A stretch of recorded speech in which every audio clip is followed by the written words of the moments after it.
Salut tout le monde, Bruno Orbital Trading. Donc, je vous convie cette semaine à une première, c'est notre analyse des marchés. Et on va essayer de travailler du point de vue du trader. Notre objectif, c'est de dépasser la manipulation, filtrer ce qu'on nous dit pour éventuellement faire les meilleurs choix possibles sur les marchés. Je lisais un article cette semaine sur Bloomberg qui expliquait en gros qu'il fallait faire du rachat sur les marchés, sur les titres, parce qu'il y avait des occasions extraordinaires qui se présentaient à nous. L'article laissait entrevoir des lendemains extrêmement glorieux, le marché allait reprendre son cours et l'économie allait rouler plein régime dans quelques mois. Je souscris pas du tout, mais pas du tout à cette version des choses-là.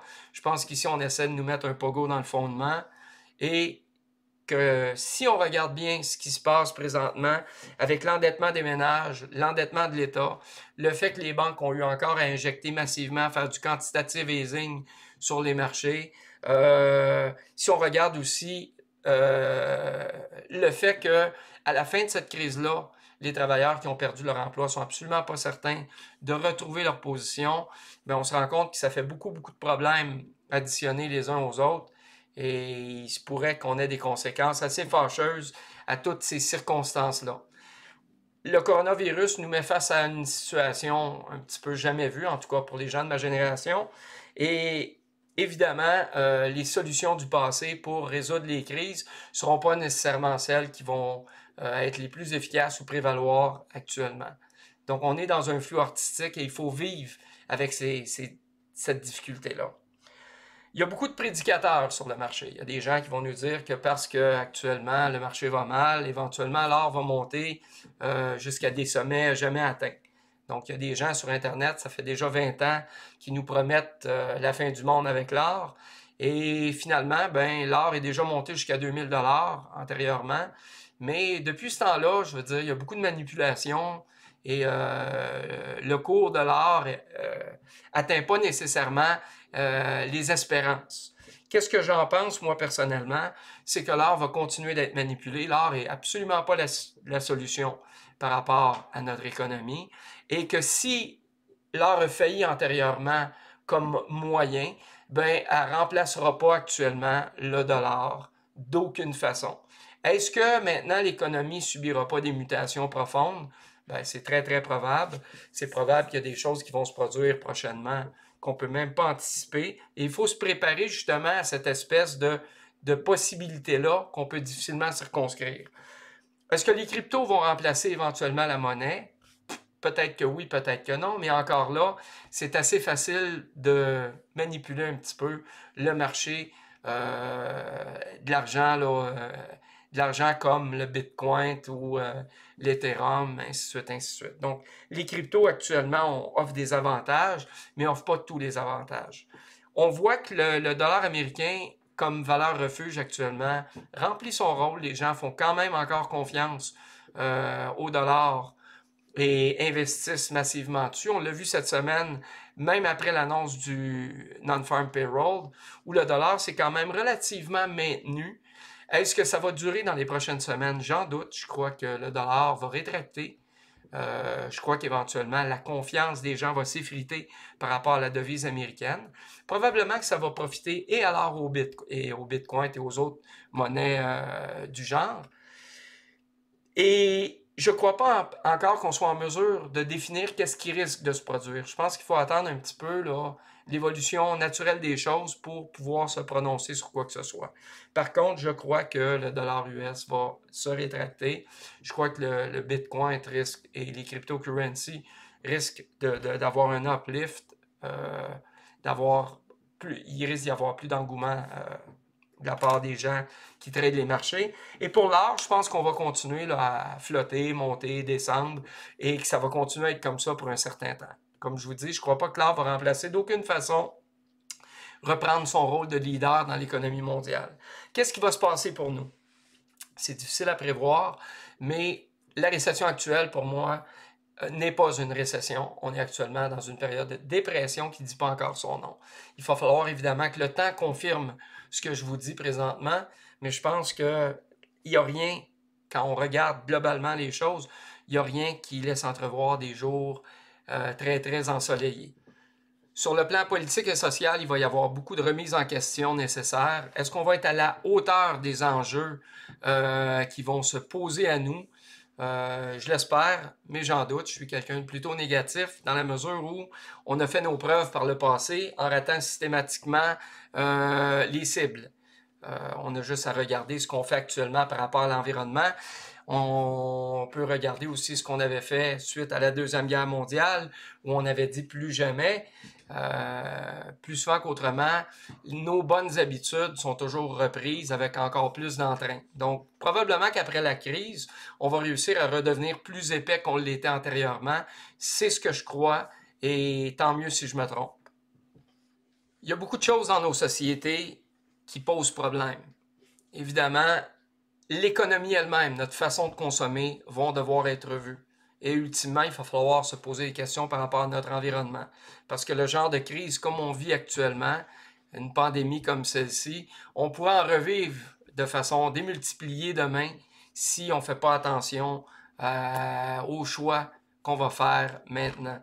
Est-ce que nos politiciens vont avoir le courage de proposer les choses telles qui doivent être proposées? Et nous, comme citoyens, est-ce qu'on va avoir le courage d'imposer notre vision des choses sur l'avenir? Le temps nous le dira. On a vu cette semaine qu'il y avait eu une réunion concernant le pétrole pour essayer de faire remonter les prix. Vous savez que l'Arabie Saoudite dirige le cartel qui est l'OPEP. Donc, c'est 12 pays qui seront associés ensemble, un peu comme une famille mafieuse. Et c'est eux qui avaient le gros bout du bâton, souvent, là, pour imposer le régime des prix par rapport au pétrole. Actuellement, il y a un bras de fer qui se livre entre la Russie et l'Arabie Saoudite. Et nos amis coupeurs de tête actuellement vivent quand même une certaine tension et ça ne me fait pas verser de larmes. On a vu qu'on n'arrivait pas, il y avait dans la problématique actuelle, là, il y avait plusieurs pays actuellement qui n'arrivaient pas à s'entendre sur ce qu'on devrait faire ultérieurement. Évidemment, on va probablement baisser la production, comme on l'a dit, pour essayer de faire monter les prix. Je ne crois pas qu'on y arrive. C'est une vision personnelle qu'on pourra vérifier dans le temps. On pourra voir si j'ai tort ou raison. En ce qui me concerne, je suis à peu près persuadé que le pétrole va se maintenir au plus bas et pourrait descendre encore, pour plusieurs raisons. Je ne rentrerai pas dans toutes les considérations ici qui font que j'ai cette idée-là sur cette commodité-là, mais je ne crois pas que les vœux pieux de nos amis coupeurs de tête puissent être réalisés. Sur le plan des relations internationales, il va y avoir beaucoup de changements. La majorité des États vont repenser le cadre de leur opération. On a parlé du retour de l'État-nation, que ce soit en France ou au Québec, que ce soit dans tous les pays, en fait, là, qui ont vécu la crise comme on la vit actuellement, ben, on se rend compte qu'il faut, à un moment donné, être autonome. Au Québec, on avait des problèmes par rapport aux masques, par rapport à l'habillement en taille-vex que les gens dans les hôpitaux portent.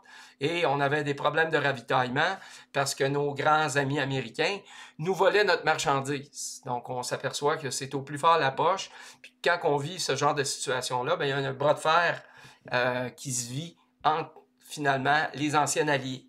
Les anciens alliés ne deviennent pas nécessairement des ennemis, mais tout le monde travaille pour son propre avantage. Donc, éventuellement, on va avoir à redéfinir les règles pour les pays, nos pays respectifs. Et ça va passer aussi par une nouvelle vision des choses sur le plan de l'immigration. Et on va se sentir de moins en moins mal à l'aise de critiquer l'ancien modèle mondialiste qu'on nous proposait, où on nous disait que plus il y avait de gens, plus il y avait de diversité, mieux c'était. Encore une fois, par rapport à ce qu'on nous a fait avaler de force, je m'inscris en porte-à-faux. Je suis absolument pas d'accord avec ça. Je suis pas quelqu'un qui est raciste, mais je suis pas quelqu'un qui aime personne non plus d'emblée. Au départ, pour moi, la majorité des gens sont des cornichons. Et éventuellement, quand j'apprends à les connaître, ça devient des êtres humains sympathiques. Mais d'emblée, ce que je constate, c'est qu'il y a beaucoup de gens qui font dur. Et j'en fais partie de ces gens-là. Parce qu'évidemment, au jour le jour, quand on observe notre façon de réagir, on s'aperçoit qu'on a beaucoup de faiblesses. Et comme trader, bien évidemment, je fais le constat froidement, même quand il s'agit de ma propre personne. C'est évident que les marchés actuellement nous offrent des opportunités. Du fait qu'il y a énormément de volatilité, c'est avantageux de prendre position. Encore faut-il savoir comment procéder. C'est pourquoi on vous offre des cours chez Orbital Trading. Et entre parenthèses, mais on vous invite à venir nous rencontrer pour pas commettre pas commettre les erreurs les plus communes. Ceci dit, actuellement, le marché est profitable pour ceux qui savent s'y prendre. Mais en même temps, qui dit possibilité de faire de l'argent, on dit aussi en même temps danger. Et les dangers sont multiples de par la manipulation et de par la volatilité même des marchés. Donc faites attention. Soyez toujours conservateur quand vous prenez une position. Vous pouvez toujours embarquer dans un titre avec une portion du bankroll qui serait normalement autorisé pour cette même trade-là. Donc, vous n'êtes pas obligé de rentrer avec 100% de votre capacité sur une position. Vous pouvez rentrer avec 25%, voir de quelle façon les choses travaillent, puis éventuellement peut-être faire de l'implémentation. C'est moi, évidemment, la façon que je travaille actuellement. Quand les choses semblent très, très, très évidentes, plus souvent qu'autrement, on se trompe. Donc, si vous avez des impressions très fortes par rapport au marché, validez-les. C'est important. Vous avez le temps de toute façon, vous êtes confiné à la maison. Probablement que, mis à part jouer au yo-yo quand vous tradez, vous avez le temps de regarder vos écrans, le temps de faire vos lectures. Donnez-vous justement cette espèce de buffer-là, de distanciation-là, qui va vous permettre de prendre les meilleures décisions possibles. De toute façon, on n'est pas à une minute près. Je vous souhaite bonne chance, je vous souhaite des bonnes trades pour la semaine à venir. On va éventuellement être de plus en plus présent sur YouTube. On va vous donner nos idées. On va se permettre de se tromper. On va se permettre de dire les choses crûment. Et on n'est pas là pour se faire des amis ni des ennemis. On est là pour dire les choses telles qu'on les pense. Donc, vivez bien avec nos critères. Salut!